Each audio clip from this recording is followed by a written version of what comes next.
Hello बच्चों, आइए हम फ्यूचर परफेक्ट कंटिन्यूअस टेंस का अध्ययन करते हैं। सबसे पहले फ्यूचर परफेक्ट कंटिन्यूअस टेंस की पॉजिटिव सेंटेंसेस यानी कि सकारात्मक वाक्यों को देख लेते हैं। यहाँ पे कुछ सकारात्मक वाक्यों के उदाहरण दिए हुए हैं, आइए देखते हैं।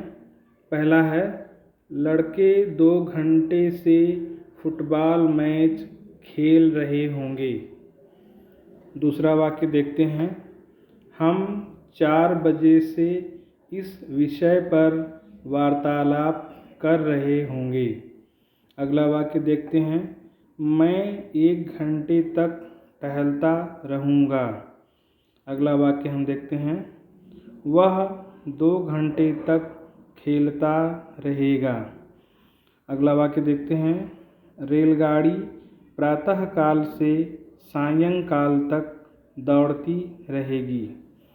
तो यहाँ इन सभी वाक्यों में एक कॉमन चीज़ हम लोग देख सकते हैं कि वाक्य के अंत में रहे होंगे, टहलता रहूँगा यानी ता रहूँगा, यहाँ पर खेलता रहूँगा यानी ता रहेगा, खेलता रहेगा यानी ता रहेगा, और दौड़ती रहेगी यानी ती रहेगी। तो सामान्यतः इस टेंस के सकारात्मक वाक्यों के अंत में ता रहेगा, ते रहेंगे, ती रहेगी, रहे होंगे इत्यादि शब्द आते हैं। यह पहली पहचान हो गई। दूसरी पहचान यह है कि वाक्य में कार्य करने की समय अवधि अवश्य दी होती है इस टेंस के वाक्यों में। जैसे कि यहाँ पे दिया हुआ है, लड़के 2 घंटे से फुटबॉल मैच खेल रहे होंगे। तो यहाँ पे 2 घंटे का समय दिया हुआ है, 2 घंटे की समय अवधि दी हुई है। इसी प्रकार से यहाँ अगले वाक्य में, हम 4 बजे से इस विषय पर वार्तालाप कर रहे होंगे। तो यहाँ समय 4 बजे से दिया हुआ है। इसी प्रकार से अगले वाक्य में है, मैं 1 घंटे तक टहलता रहूँगा। तो यहाँ पर टहलने का समय 1 घंटे तक दिया हुआ है।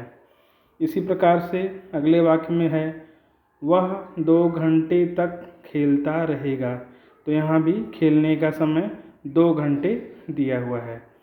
तो इन वाक्यों में यह भी पहचान है कि कार्य करने की समय अवधि दी होती है और वाक्यों के अंत में ता रहेगा, ते रहेंगे, ती रहेगी, रहा हूँगा, रहे होंगे, ये सभी शब्द आते हैं। यह इस टेंस के वाक्यों की पहचान है। अब आइए देखते हैं कि इस टेंस के वाक्यों का अनुवाद अर्थात ट्रांसलेशन कैसे करते हैं।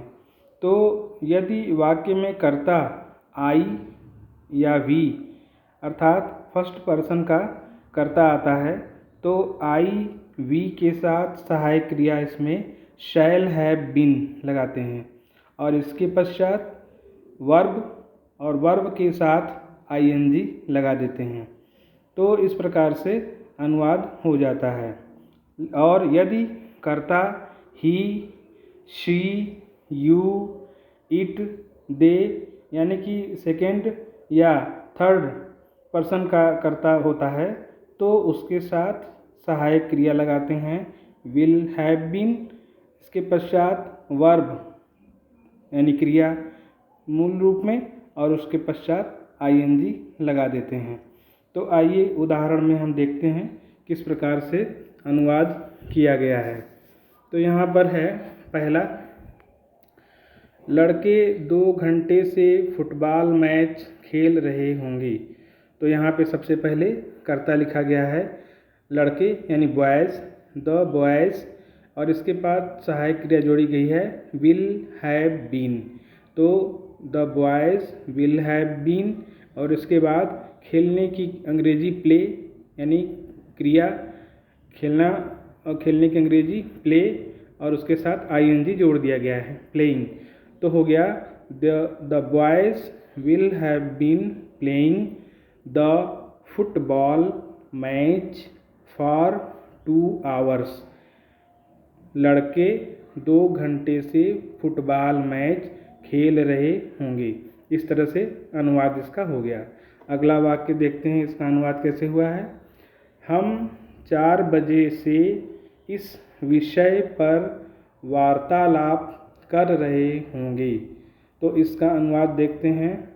सबसे पहले कर्ता लिखते हैं वी, हम की अंग्रेजी वी के साथ लगेगा सहायक क्रिया शैल हैव बीन, तो हो जाएगा वी शैल हैव बीन। और वार्तालाप की अंग्रेजी डिस्कशन, तो डिस्कस के साथ ing जोड़ देंगे तो हो जाएगा डिस्कसिंग, तो हो जाएगा we shall have been discussing this subject since 4 o'clock। तो हम 4 बजे से इस विषय पर वार्तालाप कर रहे होंगे। तो इसका अनुवाद हो गया we shall have been discussing this subject since 4 o'clock। अगला वाक्य देखते हैं इसका अनुवाद कैसे हुआ है। मैं 1 घंटे तक टहलता रहूँगा। तो इसका अनुवाद हो जाएगा मैं करता है यहाँ पर इसकी अंग्रेजी आई, और आई के साथ आई चूँकि फर्स्ट पर्सन का करता है तो इसके साथ शैल हैव बीन सहायक क्रिया लगेगी, तो हो जाएगा आई शैल हैव बीन। और टहलने की अंग्रेजी वॉक के साथ ing जोड़ देंगे तो हो जाएगा वॉकिंग। तो अनुवाद हो जाएगा I shall have been walking for 1 hour। मैं 1 घंटे तक टहलता रहूँगा। अगला वाक्य देखते हैं। वह 2 घंटे तक खेलता रहेगा। तो इसका अनुवाद हो जाएगा कर्ता ही, और ही के साथ लगेगा सहायक क्रिया विल हैव बीन, तो हो जाएगा वी विल हैव बीन। खेलने की अंग्रेजी प्ले में ing जोड़ देंगे तो प्लेइंग, तो हो जाएगा we will have been playing for 2 hours। वह 2 घंटे तक खेलता रहेगा। He will have been playing for 2 hours। अगला वाक्य देखते हैं। रेलगाड़ी प्रातःकाल से सायंकाल तक दौड़ती रहेगी। तो इसका अनुवाद देखते हैं कैसे होता है। रेलगाड़ी यहाँ पे करता है तो हो जाएगा द ट्रेन, सहायक क्रिया लगेगी विल हैव बीन इसके साथ, तो the train will have been. दौड़ने की अंग्रेजी रन के साथ ing लग जाएगा तो हो जाएगा रनिंग, तो the train will have been running from morning till evening. रेलगाड़ी प्रातःकाल से सायंकाल तक दौड़ती रहेगी। The train will have been running from morning till evening. यह इसका अनुवाद हो गया। तो इस तरह से हम लोगों ने देखा कि फ्यूचर परफेक्ट कंटिन्यूअस टेंस के पॉजिटिव सेंटेंसेस यानी सकारात्मक वाक्यों का अनुवाद किस प्रकार करते हैं। अब आइए फ्यूचर परफेक्ट कंटिन्यूअस टेंस के नेगेटिव सेंटेंसेस अर्थात नकारात्मक वाक्यों का अनुवाद देख लेते हैं किस प्रकार करते हैं। आइए पहले उदाहरण देख लेते हैं। पहला उदाहरण है वह 2 दिन से यात्रा नहीं कर रहा होगा। तो इसका अनुवाद हुआ है इंग्लिश में he will not have been travelling for 2 days। तो अगला वाक्य देखते हैं। हम 4 माह से संगीत नहीं सीख रहे होंगे। तो इसका अनुवाद हो जाएगा we shall not have been learning music for 4 months।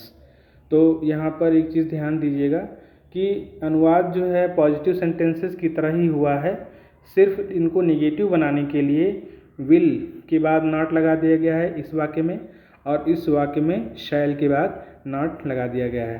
तो इस तरह से नेगेटिव सेंटेंस बनाने के लिए पॉजिटिव सेंटेंस की तरह अनुवाद करने के बाद उसमें विल या फिर शैल के बाद नॉट लगा देते हैं तो निगेटिव सेंटेंस बन जाता है। अब आइए इंटरोगेटिव सेंटेंसेस प्रश्नवाचक वाक्य का अनुवाद देख लेते हैं इस टेंस में कैसे करते हैं। पहले कुछ उदाहरण हम देख लेते हैं। क्या मैं आपका इंतज़ार 1 घंटे तक करता रहूँगा? तो इसका अनुवाद हो जाएगा shall I have been waiting for you for 1 hour. तो यहाँ पर देखिए, ध्यान दीजिएगा, प्रश्नवाचक वाक्य क्या से शुरू हो रहा है। तो ऐसे प्रश्नवाचक वाक्य जो क्या से शुरू होते हैं उसमें सब्जेक्ट यानी कर्ता से पहले शैल या फिर विल जो भी कर्ता के साथ आया हो तो उसको सबसे पहले लिख देते हैं। तो यहाँ पे सबसे पहले शैल लिख दिया गया है कर्ता से पहले, इसके बाद आई, उसके पश्चात हैव बीन हो जाएगा और इसके बाद क्रिया के साथ आईएनजी, तो वेटिंग हो जाएगा।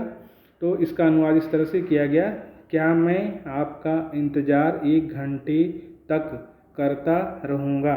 तो अनुवाद हो जाएगा shall I have been waiting for you for 1 hour. अगला वाक्य देख लेते हैं। क्या हम 1 घंटे तक टहलते रहेंगे? तो इसका अनुवाद कर लेंगे। यहाँ भी जो है वाक्य क्या से शुरू हुआ है और चूँकि यहाँ पे कर्ता वी है, वी के साथ शैल लगता है, तो क्या से शुरू होने वाले वाक्यों में सबसे पहले शैल लिखेंगे। तो शैल वी, इसके पश्चात हैव बीन लिखेंगे। तो शैल वी हैव बीन और क्रिया में आईएनजी लगा देंगे तो वॉकिंग हो जाएगा। यहाँ पे shall we have been walking for 1 hour. इस तरह से इसका अनुवाद हो गया। अगला सेंटेंस देखते हैं। वह 10 वर्ष से कहाँ पढ़ता रहा होगा? तो यहाँ देखिए, इस वाक्य में प्रश्नसूचक शब्द बीच में आया हुआ है, कहाँ।